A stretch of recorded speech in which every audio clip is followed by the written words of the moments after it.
you could give one piece of advice to investors looking to grow their portfolio in today's market, what would it be?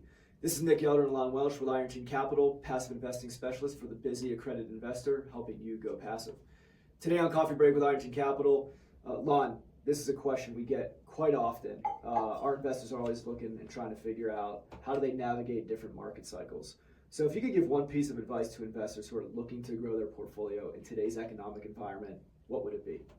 So the important thing to realize is that the national economy has times of expansion where there's more employment and things are just generally pretty favorable, and there's times when we're in a recession and we're losing jobs.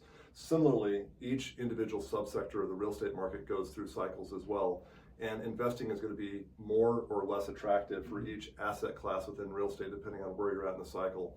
Right now, for the smaller investor, which is how I got started, and that's what I've done for over 20 years now, it's really hostile. It's like one of the worst markets I've seen because the interest rates are very high.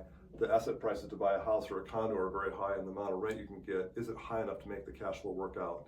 But nothing lasts forever. Usually over 18 to 24 months, something will ease up. So in our case, it'll probably be interest rates will eventually go down, making more cash flow positive for you to buy a small rental property.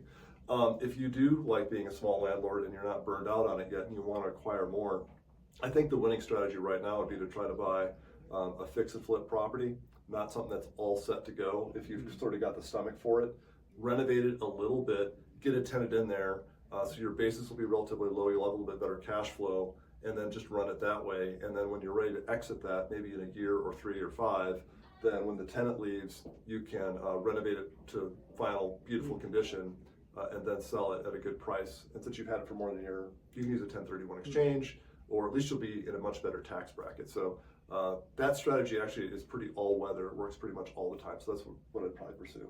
Great answer. Really appreciate that detail.